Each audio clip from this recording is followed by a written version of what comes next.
Hello everyone, welcome back to my channel. For today's video, we are going to be making a book, a mini book.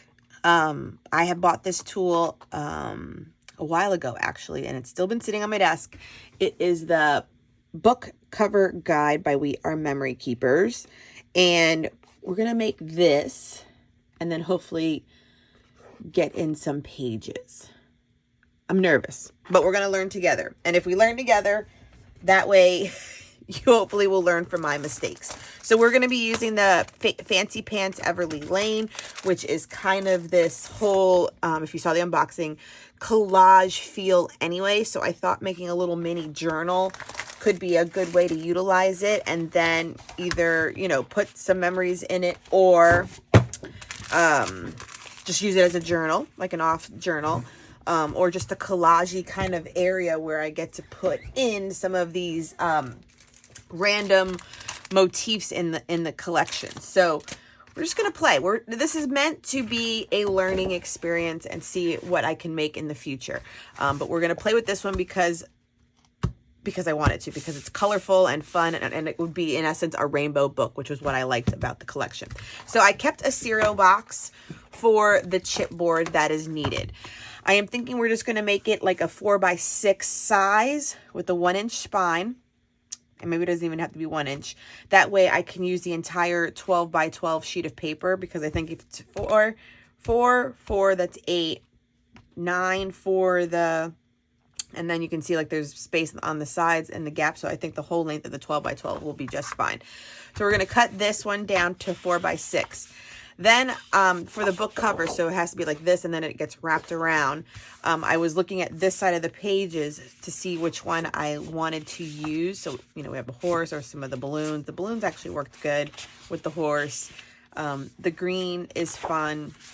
All of them are really fun. If you remember the collection from the unboxing, like I really liked this one though. This area right here with all the flowers. So that is the top contender. This purple would work too for the cover. You know, even if I did it up here or down here, the purple would work. This would work. I love this one. You know, so that's what I mean about like it being collage. So once we make some of the pages out of these pages, I can cut out some of these and make little tuck spots and stuff. So that's why I liked it. This would work as well with this kind of book cover anyway. Up here would work. You know, I like that too.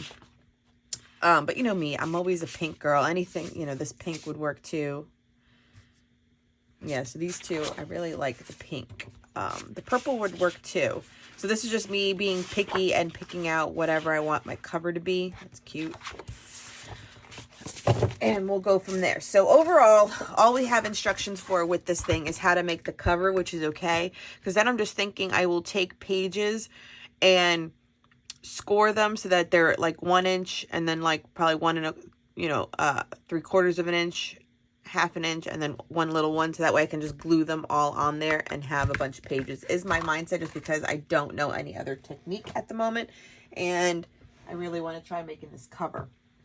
So let's cut this down, let's get making, and go from there.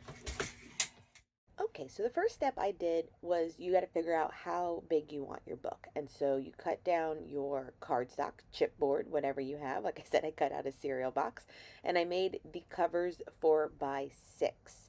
I made sure to definitely get straight edges when you're doing this, because of course, you know, my initial cutting was a little wonky on one side, but once you make one cut, all the lines can kind of go from there. Then you will also need a 1 inch by 6 inch piece for the spine. That also, then, so to cut all that out and you'll have your pieces, and then decide which pattern paper you want to use. So if it's something that's a repeating pattern already, this process is a little bit easier, but for me, I was trying to like work on some placement setting, and wanted it to be closer to the middle rather than one of the other corners. So I grabbed this is a score tape, probably, what is it, like a 1 inch score tape. And honestly, on this project, I used the rest of it up, and now and I didn't have this one already in my, stash ready to go as a backup. I don't have a backup. And I just used score tape just because it was thicker than what's in my ATG gun. No other reason other than that. It was just the thickest kind of tape I had.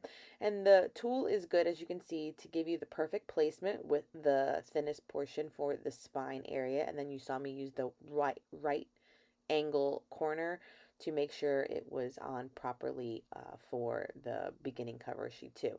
And so once that part is done, I just made sure I left an inch from the chipboard piece as well, and I knew that it was perfect. So from there, this little corner piece, when you have it on an angle, gives you the perfect slice mark to cut off some of that extra cardstock that may be in the corner so that it folds properly around those corners. So I just cut those with my Tim Holtz scissors once I made the marks with a pencil. And all I'm doing is massaging it / scoring it up around the chipboard.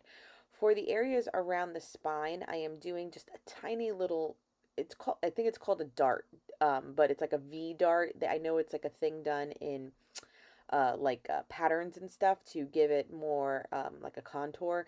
And I'm just making sure I take off just that sliver of bulk from the paper when it folds to be around the spine. I learned this probably earlier on in my scrapping career, especially when I probably did a wrapping of an album myself, and I didn't do this, and ever since the spine always has a wrinkle in it. So it's just to prevent it from having a wrinkle. So using the score tape, I am going around now and definitely getting a tight crease around the chipboard, and with the you know, you can see how the corners line up perfectly. As soon as you fold it over, it makes like that 45-degree angle right in the corner too. It's a good device, and it's at the cherry on top. It's We Are Memory Keepers, as you saw. So once you're here, then I just select more pattern paper so that I can cover up that chipboard that I also cut to be 4x6. I do go with the purpley one that kind of looked like the outside of a book cover. It says like Shakespeare Sonnets or something. Yeah, this one. And that's what I will use for my inside cover. And I still also cover up the spine. I did not want to have it not matching. And so for the spine, I know there's a technique, it's called like the hidden hinge. I've seen it be done on a few YouTube videos. I've also taken a class where it does it like that. Not to say it intimidated me, but for the lack of saying anything else, it intimidated me. So I saw a YouTube video by, I think it's like Crafts with Gwen. She's an Australian crafter, and she did this technique where she basically just kind of folded paper that was the length of your inside of the book and scored it so that it was like, you know, at the 1 inch mark, so that it was as wide as the spine, and then like at a 3/4 of an inch, and then 1/2 inch, and then 1/4 inch into it, so that way all you do is add adhesive to the center spine and all the pages are attached. And I thought that was going to be a much easier approach for me to accomplish this than trying to do those hidden hinges. I'll give it a try again too, because I will say, this project turned out cute. I really did actually enjoy it. It wasn't as hard as I thought it was going to be. And the end result is a very functional little book. And so I just think the sky's the limits, especially when you want to make anything bigger or maybe smaller or do a square. For that reason alone, I was just kind of like, after I'm done with it and I have it, I'm just like, this was really actually kind of cute. And also in this case as well, a great way to showcase a collection. You know what I mean? So it's my little rainbow book. So there I was. I'm showing you, just I'm auditioning it out too. So that was the whole length of the paper. I scored it for a 1 inch spine at 4 inches in, and then it was a little bit extra because of the 12 inches. So then I just made it into a flap, and I folded it inward for the next one. And this is how I just went along. I just varied it wherever I had a flap. I'm like, should I fold it here or should I fold it there? I'll fold it on this side. So I opposite folded it this one, and all I'm doing, there is no measuring. You see me just taking a pencil, and wherever my score lines were, I just went in, just like not even a 1/4 inch, like an eighth, in where I would then make my next score mark so that it was a little bit inside, as you can see. So it was very quick, but you can see how it just kind of snugs in a little bit better, like stacking wise. And so this is, like I said, how I went into it. Then I would just cut it down, and I think I wasn't making it 6 inches tall. I was doing 5 3/4, so that it was a little bit shyer than the book cover. And then this one too, I love the horse, and I was like, I don't want to score it and bend the horse, so we'll have the horse be a flip out so the whole horse can be maintained. And you see me, this is no measurements. I'm just kind of tucking it in and saying, okay, if it's right there, I'm going to mark it right there, and that's where I'm going to score. I did not make this that hard. It was truly just making tick marks, and that's where I scored it. And sometimes I was a little off. You'll see where I go back for some of these flaps and had to like redo it another like 1/4 inch in, because what I didn't take into consideration when making this was when the book is closed, some of those pages were too long in length, and so they were hanging out outside the book cover. So that's why I either trimmed it down, or I did go in and refold some of those flaps so that it wasn't extending the book cover. So this was just a repeated process. I think I made 8 pages worth or so. It's repeated. So then as I cut things off, it became very easy to make almost like tags slash little pocket cards for it, because some of the imagery was just cut perfectly by accident once I was getting some of them. I also made it my known to make some page variations. So like, see that purple strip right there? That one is probably like 3 inches long, not the entire 6 inches long. So it was like almost like a half a page for some of the sections, and that was actually good too, because I like that page variety. And even with the thickness, so some of them cut a little bit shorter, and that was fine too. So the whole thing with this book is that A, it's a little rainbow book, love it, love it. B, I have page size variation. I've made little flaps and flips, and on one of them you'll see that I just kind of scored it and taped it onto it just to make it like a little tuck spot. And overall, I think once I'm done, because it's really quite cute, either A, give it to my daughter to play in and put stickers all up in it, but I was starting to think once I was making it and stuff that it would be nice to be like a nice little quote book. Your positive quotes and affirmations that you write down in our journals or in our planners and stuff. This is going to be a nice little home for them, and to maybe do a little bit of collaging with the stickers and the ephemera as I fill up the space. So as we get going with the book, you'll see that I lightly decorate a few pages just so that you can see what I'm up to. But I think as I go along and find a good quote that, sings to me, rings to me, makes me feel something, I can jot it down in here and then embellish it. So this is where I was noticing that some of those pages are a little bit longer than my book cover. So let me go back and refold some of those. You'll see like I rescored it, and there's a little bit of a tick mark, and I'm like, oh, some of them are too long. You see, I'm like kind of, figuring out which ones I'm like, oh, this one's just getting sliced because there was no score line, and then I made everything really better. So learn from that mistake. So make them not the 4 inches all in depth, because I did not take into account when you close and open the book. That would be the only mistake that I made when doing it. But even at the end, when you see the flip through, it's totally unnoticeable. Okay, so I'm at a place that I'm happy with some of the pages. I think I'll stop right there. So overall, I'm sure I said it in the voiceover that all I did for the score lines was just do a little tick mark with a little bit more of an indent on it. That way they kind of, almost like, form into each other. This one's not perfect, clearly, because it's a little bit big of a gap, but for the sake of not making it get too bulky, it's fine. So I'm just going to start taping all of the spines so that it sits in the cover.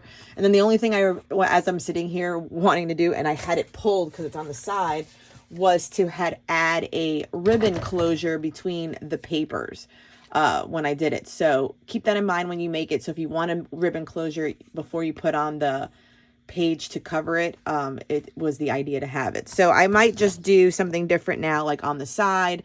That way I don't like bend this up and ruin it, because I just don't want to take my chances that I couldn't reconstruct it without it getting too lost.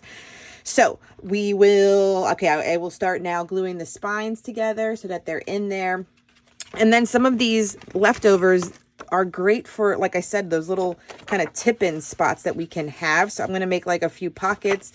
That way some of this can just be journaling areas, because this is perfect. Look at this cut out like perfectly for that house. The horses, perfect. So then these can be little, like I said, moments inside the book. So it's coming along good. I'm actually quite impressed with myself and able to do it. Not bad, not bad.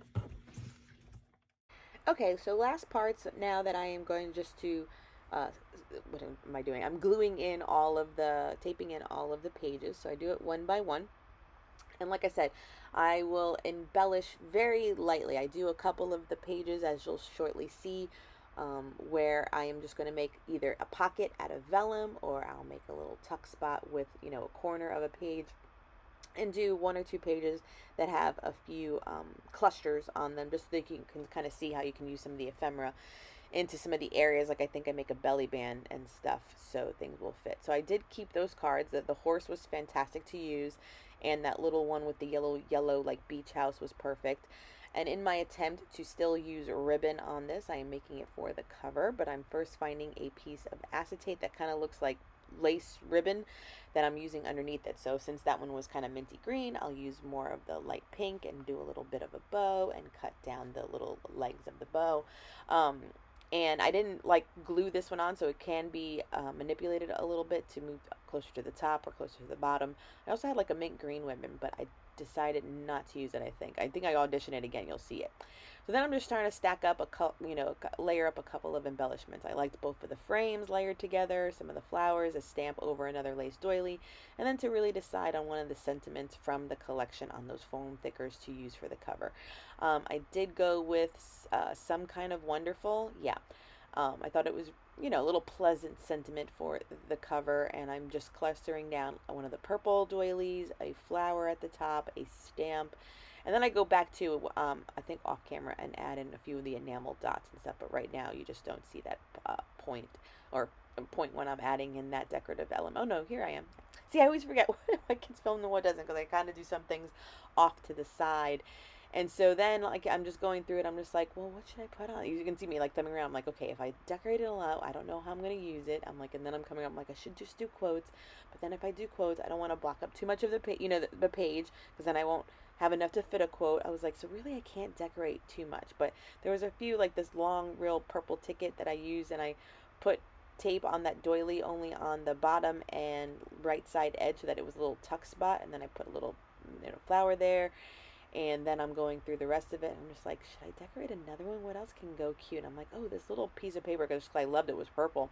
I was like, oh, it could be a belly band. And like, look, these 3 tags tucking in there. And I love this little snail ephemera and this little like jar of flowers. I was like, beautiful. Like that was easy to do. So this is how I went. And like I said, I just did very little. This will be a quote book, and I'll be happy with that. Okay, I could spend forever like trying to detail it up, but unless I start adding my quotes and things I want to do, it's kind of hard to decorate it completely. But the cover I'm very happy with. The little bow, I can zhuzh it too, because I didn't seal this down, so that's something to consider too. Some Kind of Wonderful. I have all of the texture elements. As you flip it open, we have these. And like I said, I think I was saying I would just probably make it like a quote book. This one's a little tuck spot. Favorite quotes, and then just decorate it up. But overall, for my first book with the book binding and adding pages the way I did with just kind of marking it like that, I really enjoyed this process. And this will come together quite cute. So I'll probably do a few quotes just to take some pictures so that you can get an idea what I am talking about. These little tags in there. We have a little tuck spot here with the little BW.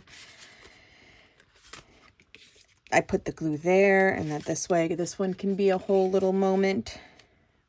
And this flips out as well. So yeah, like a very almost like a little treasure book of stuff. So super cute. I will leave this collection linked down below. I believe you can get it obviously on fancypants.com. I do have a coupon code, but I know a lot of these collections are usually available at A Cherry on Top and scrapbook.com. So wherever you like to purchase, definitely give this one a try, especially if you like rainbow and collage kind of vibe. This one is totally for you. Thank you so much for joining me. Please subscribe if you haven't done so. Give this video a thumbs up, and until next time, everyone, bye.